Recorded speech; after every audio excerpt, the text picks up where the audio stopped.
অনেকদিন কোথাও ঘুরতে যাওয়া হয় না, তাই সবাই মিলে বেরিয়ে পড়লাম। এখন আমরা যাচ্ছি আরংঘাট। আজকে আসার কারণ হচ্ছে আমার চশমাটা দোকানে দিতে হবে, দুদিন আগে নিয়ে গেছে, একটু ভুল হয়ে গেছে, আবার দোকানে দিতে হবে। আরংঘাটে এসেছি ফুচকা খাবো না এটা হয়, তাই আমরা সবাই মিলে ফুচকা খেয়ে নিলাম। তারপর বাড়িতে সবজি ছিল না, বড়মশাই এখানে আলু নিয়ে নিচ্ছে। সব কাজ হয়ে গেছে, এখন এসেছি আমরা একটা দাদার বাড়িতে।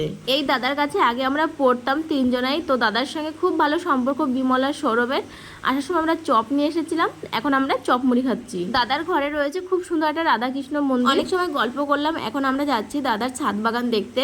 তো দোতলায় ওঠার সময় রাজহাঁস রয়েছে, দেখো সিঁড়ির নিচে, ভীষণ ভয় লাগে রাজহাঁসে। এই বাড়িটা দাদা একাই থাকেন। তো এটা হচ্ছে দোতলা, দেখো খুব সুন্দর একটা হল রুম রয়েছে। তারপর চলে এসেছি আমরা ছাদ বাগানে, এখানে প্রচুর গাছ রয়েছে, অনেক রকমের গাছ রয়েছে। তো আমার তো ভীষণ ভালো লেগেছে, আর আমার আজকে গলাটা না ঠিক নেই, ভীষণ ঠান্ডা লেগেছে, শরীরটা প্রচণ্ড খারাপ, তার জন্য ভয়েসটা একটু অন্যরকম শোনা যেতে পারে। তো অন্ধকারে আর কি ভিডিও করব, বিমলের ফোনটা নিয়েছিলাম, ও আবার শয়তানি করে নিয়ে নিয়েছে। এখানে এই যে ছবি তোলা হচ্ছে দেখো।